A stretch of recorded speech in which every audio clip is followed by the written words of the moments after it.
Bienvenidos sean todos a este nuevo podcast denominado Más allá de la venta, un diálogo en el derecho civil.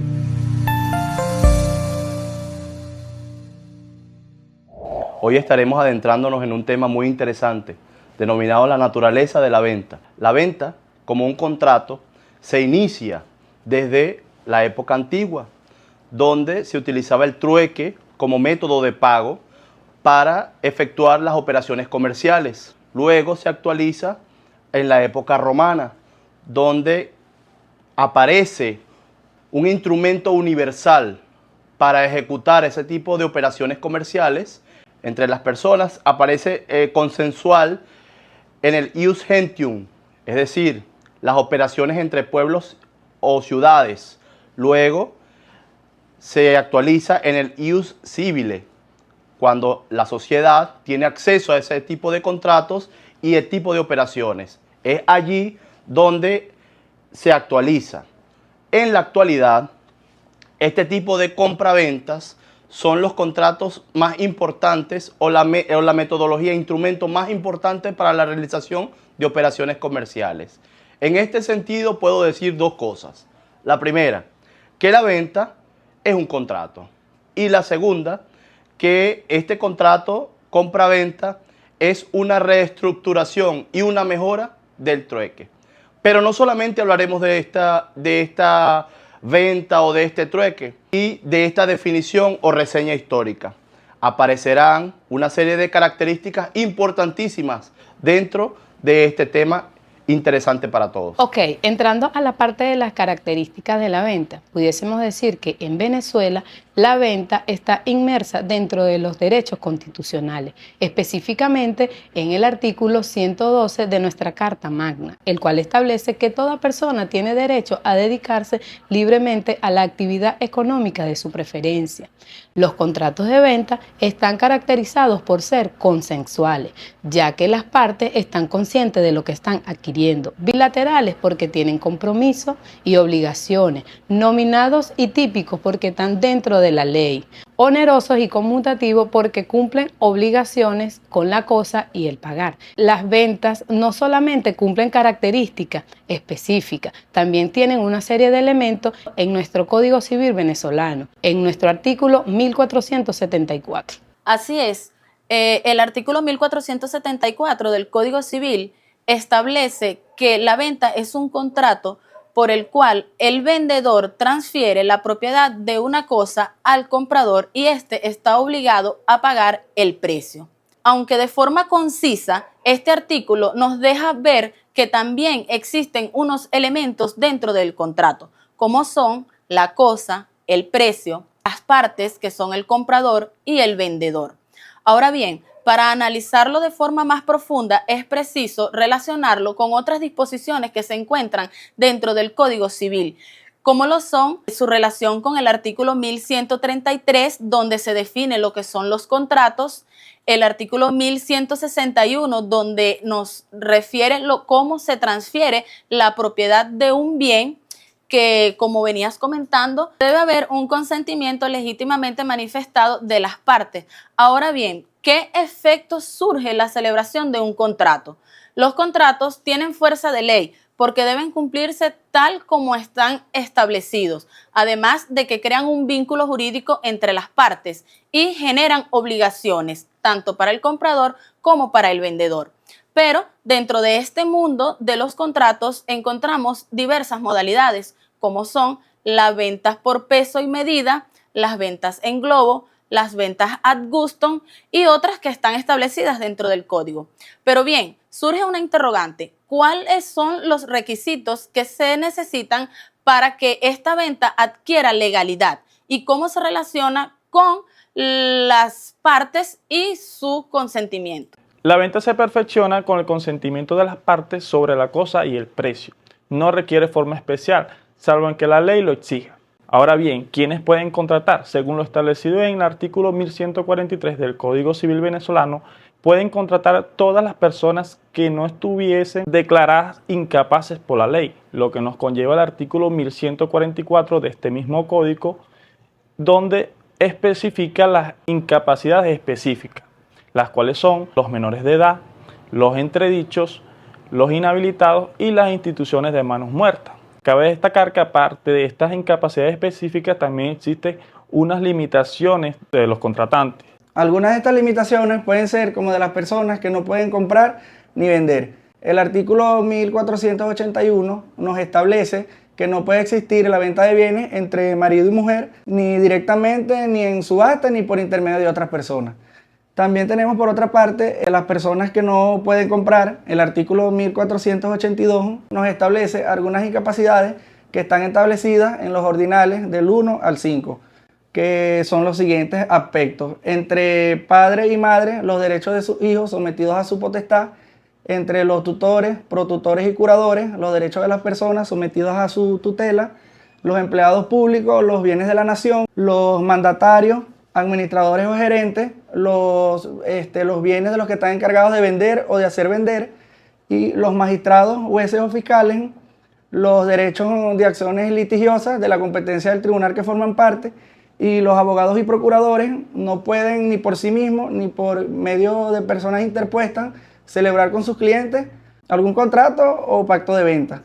Pero tampoco existen solamente estas limitaciones. Sí, Miguel, dentro de nuestro ordenamiento jurídico también se hace énfasis de lo que son las ventas prohibidas, pues estas son transacciones de compra y venta que están expresamente, como la palabra lo dice, prohibidas por la ley, bien sea para proteger lo que son los derechos de terceros o por lo que es el orden público.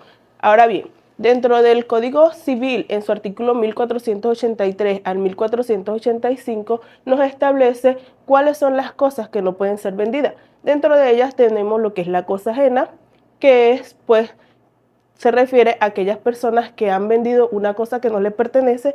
Esta venta será totalmente nula. Y el comprador que no tiene el conocimiento de que esta cosa es ajena puede solicitar una compensación por daños. Asimismo, el vendedor no podrá usar esta nulidad para su defensa.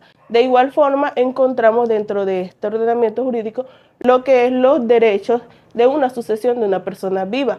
Esto hace referencia a que no podemos vender los derechos de una sucesión de una herencia de una persona que está viva aún teniendo su consentimiento. De igual manera, tenemos las ventas de las cosas que han perecido. Esto nos indica pues que aquellas ventas que se realizan y la cosa ha dejado de existir, obviamente el artículo nos establece que esa venta será totalmente inexistente, pero si dentro de la cosa todavía existe algo de ella, el vendedor tendrá la opción de decidir si seguir con el contrato o no. Pues cabe señalar que esa parte del objeto será evaluado por un experto quien definirá su valor. De las obligaciones del vendedor tenemos las establecidas en el artículo 1486 del Código Civil venezolano. De ellas derivan la tradición y el saneamiento. La tradición, específicamente ubicada en el artículo 1487 del Código Civil venezolano y en el 1265, que establece que la obligación de la tradición deriva de la obligación de ceder o transferir. Con esto puedo decir que la tradición no es más que transferir la posesión del bien de la cosa vendida. Ahora bien, con respecto a la tradición, existen varias formas de tradición. La primera, la tradición de un inmueble, que corresponde a la utilizada por un instrumento legal como un documento del bien, entregar el documento del bien. Existe la tradición de un bien inmueble. Un bien mueble. A eso me refiero a la entrega realmente real de la cosa o la entrega física de la cosa. Por ejemplo, la entrega de las llaves de un edificio. O también hace relación a la voluntad de ambas partes de entregarse mutuamente. Existe una tercera tradición, que es la denominada tradición intangible. Es decir, este es un instrumento donde no hay una cosa física para entregar. Entonces, se verifica a través del ceder o entregar un documento. Por ejemplo, la venta de una acción de un club. No se entrega el bien, solamente se verifica bajo una documentación. Con respecto al saneamiento, estamos hablando de un instrumento legal que obviamente, valga su redundancia, le da la legalidad a los bienes. Esto corresponde o está establecido en nuestra norma jurídica en el artículo 1503 del Código Civil venezolano y es la garantía que tiene el comprador por parte del vendedor de la cosa que esté vendida de manera legal y sin vicios ocultos. Cabe destacar que el saneamiento es de orden constitucional establecido en nuestra Carta Magna. En el artículo 117 estipula que tenemos derecho a la compra de bienes de manera legal y verídica sin acciones engañosas. Continuando con las reglas de la tradición, nuestro ordenamiento jurídico en el Código Civil venezolano, en los artículos 1491 al 1496, especifica que los gastos de tradiciones van por cuenta del vendedor, los gastos de escritura y demás accesorios van por cuenta del comprador. Las tradiciones deben hacerse en el lugar donde se encuentre la cosa. La cosa debe ser entregada en el estado que se encuentre. La obligación de entregar la cosa incluye la entrega de documentos, títulos de la propiedad. Ahora bien, ya que el vendedor tiene la obligación de entregar la cosa, también tiene el derecho de retenerla, según lo establecido en el artículo 1493, que nos indica que si no se ha acordado el plazo para el pago de la cosa, éste está en la obligación de no entregarla. Y si el comprador tampoco ha pagado el precio, también está en la obligación de no entregarla, así se haya acordado el plazo. Esto con la finalidad de hacer valer el derecho al vendedor de asegurar el pago de su crédito. El saneamiento en caso de evicción, bueno, para conocer un poco más de esto tenemos que tener en cuenta qué es la evicción. Esto no es más que la pérdida total o parcial de un bien adquirido por un comprador debido a un derecho anterior de un tercero.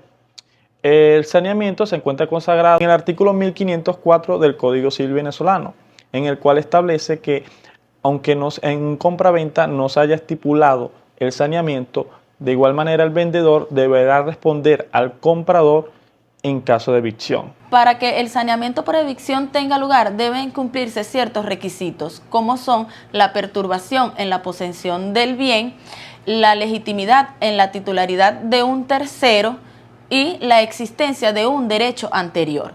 Si estos requisitos se cumplen, el comprador está en el derecho y el vendedor en la obligación de indemnizar por daños y perjuicios al comprador, lo cual puede incluir la restitución del dinero o los gastos que se hayan hecho en la compra-venta, para lo cual podrá intentar dos acciones, que son la redivitoria y la acción por estimación.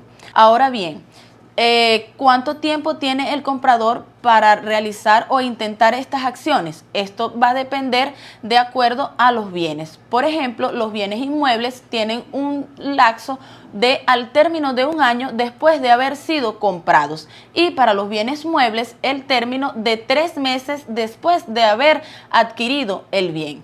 Ahora bien, las garantías del buen funcionamiento establecidos en el artículo 1526 del Código Civil nos establece que cuando el vendedor realiza la venta de un bien y éste garantiza su buen funcionamiento durante un tiempo determinado, pues el comprador tiene la facultad o la obligación de informarle al vendedor cuando este bien comienza a presentar algún desperfecto en lo que es su funcionamiento, y esta información debe realizarla 1 mes después de haberla descubierto. Cabe señalar también pues que si el vendedor no actúa a reparar esos daños o de alguna otra forma no soluciona el problema, el comprador tiene el tiempo de 1 año desde su denuncia para realizar lo que son las acciones legales.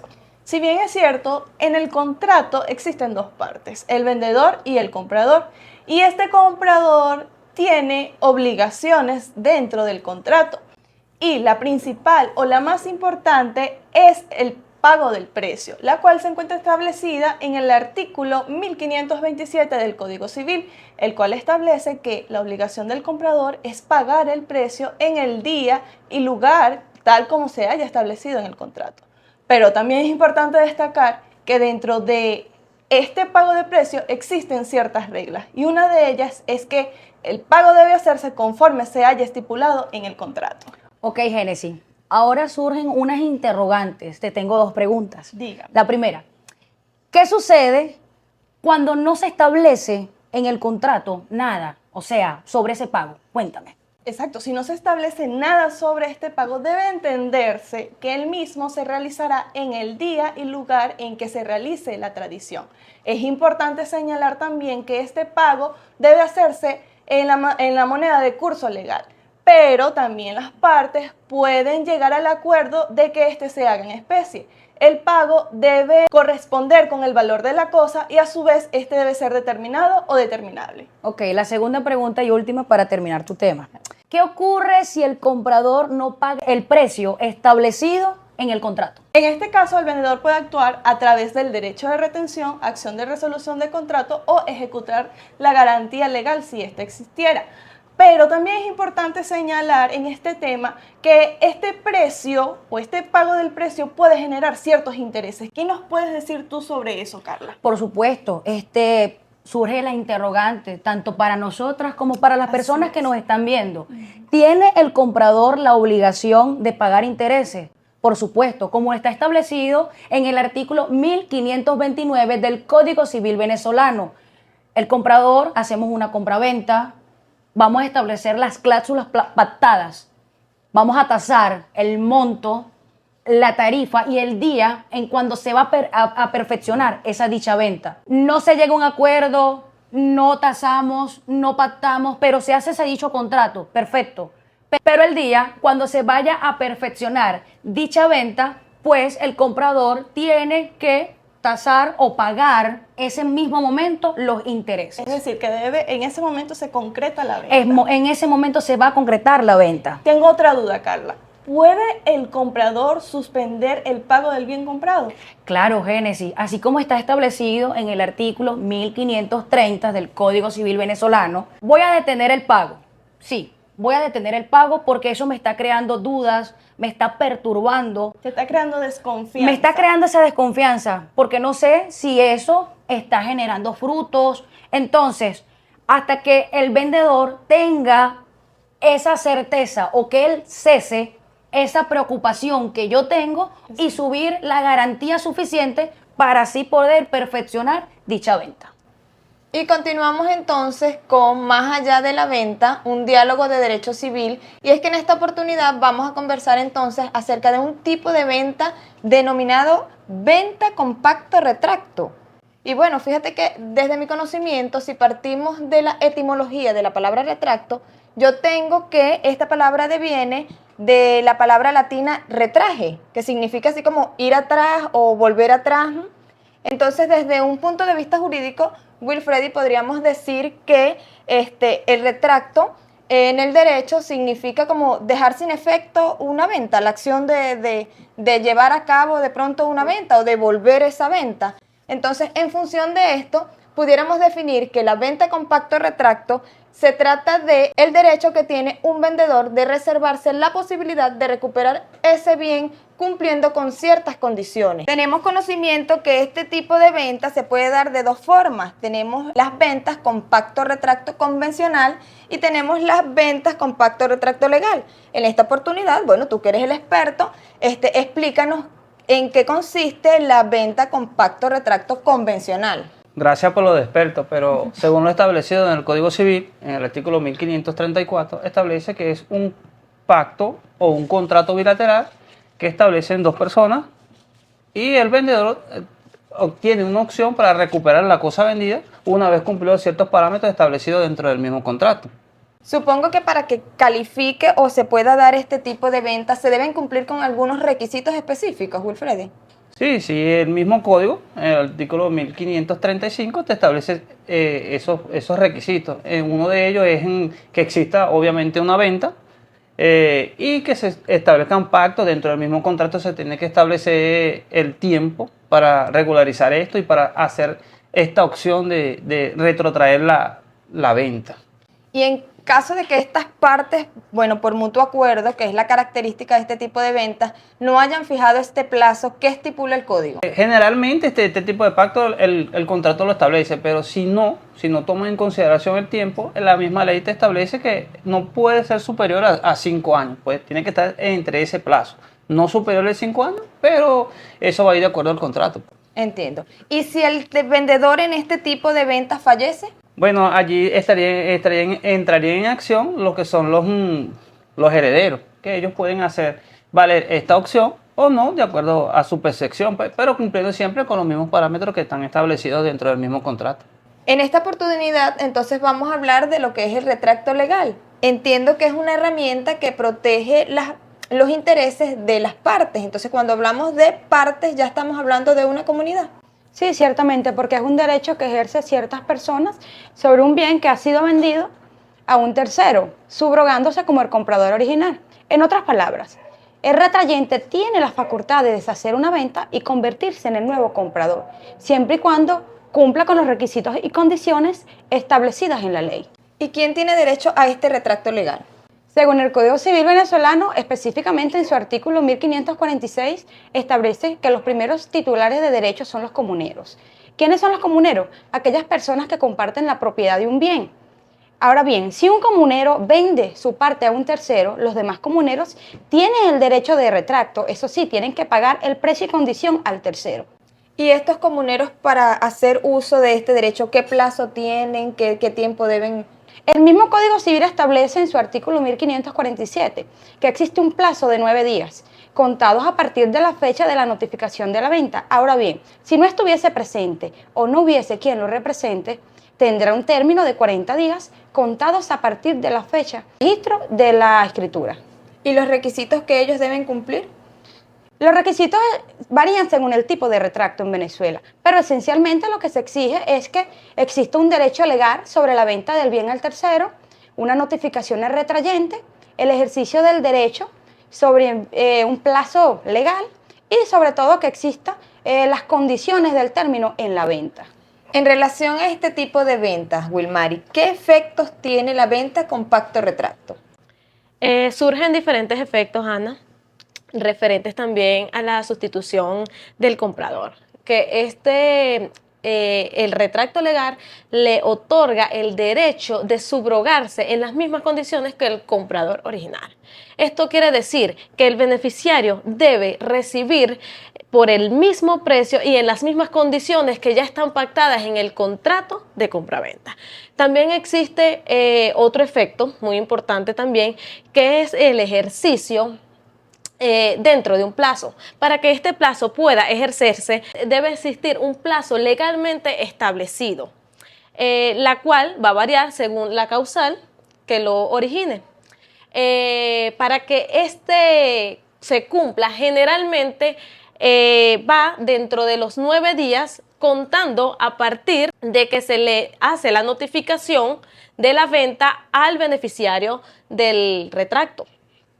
También tenemos como otro efecto el del reembolso del pago, que es muy importante saber que ya una vez ejercido el retracto, el beneficiario de este debe pagarle al comprador original el pago que él pagó en su momento por ese bien. También, por último, tenemos un efecto, sería el efecto de la lideración o de la liberación, que este efecto consta de que una vez que el beneficiario de retracto cumple con ese retracto y con el reembolso del dinero de ese bien, ya una vez el comprador original queda libre de los contratos o de la relación contractual, mientras que el beneficiario del retracto adquiere las mismas condiciones que obtuvo en su momento el comprador original y este pasa a ser el titular o el adquiriente de ese bien. De acuerdo a tu criterio, ¿en qué crees tú que radica la importancia del conocimiento de estos efectos? Existen muchos criterios, pero para mí es importante conocer y conocer de ese plazo que existe para que el beneficiario de ese retracto cumpla o exija su derecho como retrayente, ya que una vez pasado este lapso, el retrayente puede perder el derecho de ese retracto legal. El conocimiento de las ventas y los tipos que de ellas existen es fundamental porque nos permite identificar los roles y responsabilidades jurídicas que pudiéramos tener dentro de ellas. Realizó para ustedes este podcast los estudiantes de 5º año de Derecho de la Universidad Nacional Experimental Rómulo Gallegos.